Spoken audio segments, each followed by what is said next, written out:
Hello everybody and welcome to this very important video about how to increase your MetaMask security and avoid it from being hacked. I've heard from a lot of people recently their MetaMask got hacked, and here are my top 6 points how to secure your MetaMask further and hopefully prevent you from losing your funds in MetaMask. The first point is about permissions. As you know, we have to click a lot of these permissions like this here on the left-hand side, where many sites are connecting to our MetaMask, and when we actually are about to make a transaction, we need to confirm it on our MetaMask.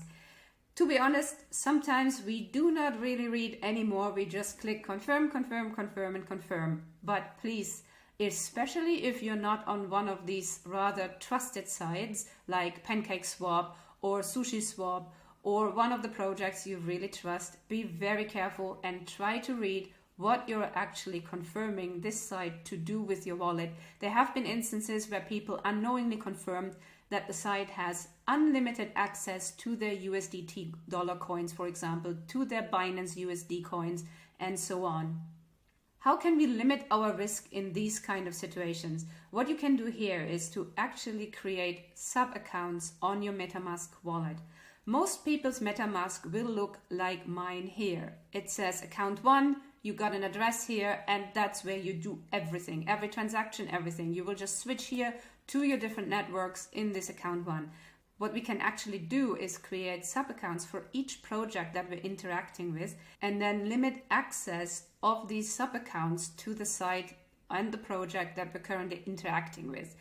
For example, if I'm interacting with Time Wonderland, I have here, when you click on your avatar, I have a sub-account for Wonderland, which is only the wallet for Time Wonderland and has no other funds in it.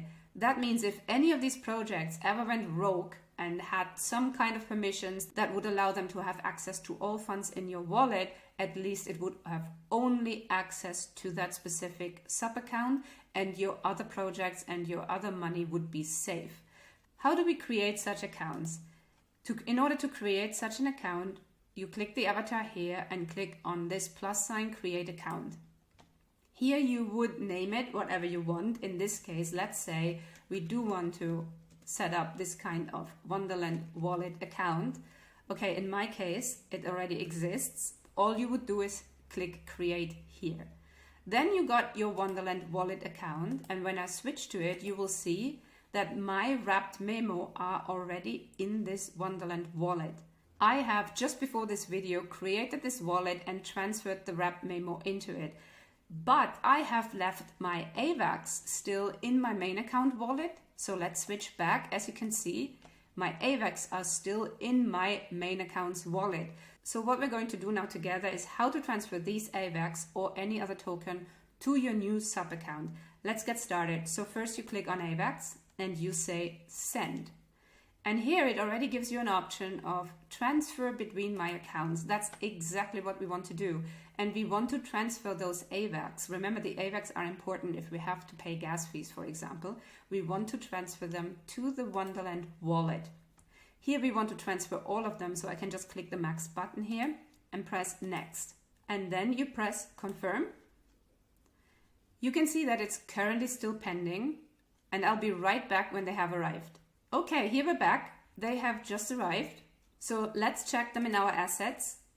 And you can see we're currently in the main account, so everything is 0. My main account doesn't have any AVAX anymore, and the wrap memo I already sent out earlier. Let's switch back to the sub account, Wonderland wallet, and you can see all our AVAX and wrap memo are now in this account. Let's have a look together at the third point of connected sites. And for that, I will switch back to my main account. You can find your connected sites here under the 3 dots. And these are the sites here that you have previously allowed access to your MetaMask. So in my example, I've already cleaned up a lot of them, but I have currently allowed chainlist.org. That's how I add my new networks to my MetaMask wallet. I have previously allowed chainlist.org access to my MetaMask. Probably you will find a lot more sites here in your account, and especially when you have already created a sub-account for the new project. In my instance, that's Time Wonderland. You can then remove access to your main account here, and next time you connect to Time Wonderland, you will do this through your sub-account. You just change up here your avatar, go to the Time Wonderland sub-account, and then grant access to the website. So I would highly advise you to clean up your connected sites here and just remove the ones that you don't want to access your MetaMask wallet anymore. The next feature I'd like to show you is the MetaMask Autolog feature, which you can find here under your avatar. You go to Settings, to Advanced, scroll down, and here this 5 is probably grayed out in your case. If it's grayed out, it means it's not active. You really want to make sure you put an autolog time in here, such as 5 minutes, 10 minutes, or whatever you prefer. I highly recommend you to activate the autolog timer feature, because if anybody gets access to your computer, either physically or remotely through a virus, for example, they can simply go to your Chrome, open your MetaMask, and transfer everything out that they would like to transfer out. So just put in, for example, 5 minutes here and press save. Point number 5, your secret key. Usually it's recommended that you save your secret key on a piece of paper and put it into your safe at home. Well, for example, I do not have a safe. So where am I going to put this piece of paper? Of course, I can hide it somewhere and hopefully I'll remember where I've hidden it. But what happens if, for example, there is any natural disaster, fire, flooding, and so on, and my piece of paper gets destroyed?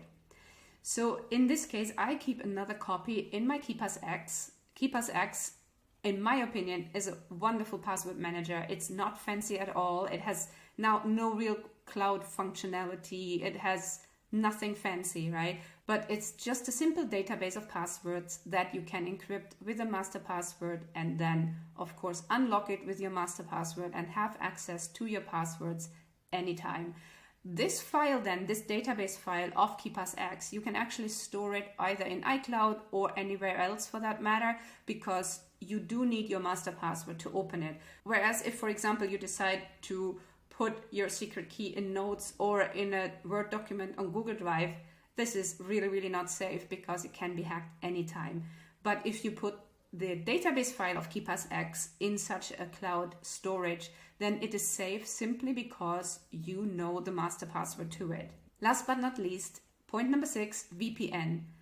Should you ever need to access your MetaMask wallet from outside your home, say in a cafe or from a hotspot anywhere, public hotspot, being on vacation, wherever it may be, I highly recommend you to use VPN, because the hotspot administrator may be able to look into everything you've done and or typed into your computer when you were connected to the hotspot. I use Windscribe for this. I personally think it's an excellent VPN. It follows the freemium model, meaning there is a certain amount of data you get for free, but if you were over it, you need to pay for it. Under normal circumstances, unless you're outside of your home all the time, the free plan is probably completely sufficient, but covers you and gives you an extra layer of security for those times where you really need to access your MetaMask when you're not at home. That's it for today's video. Please do keep your MetaMask safe, and if you do like videos like this, please hit the subscribe button, hit the notification bell, and I will see you in my next video.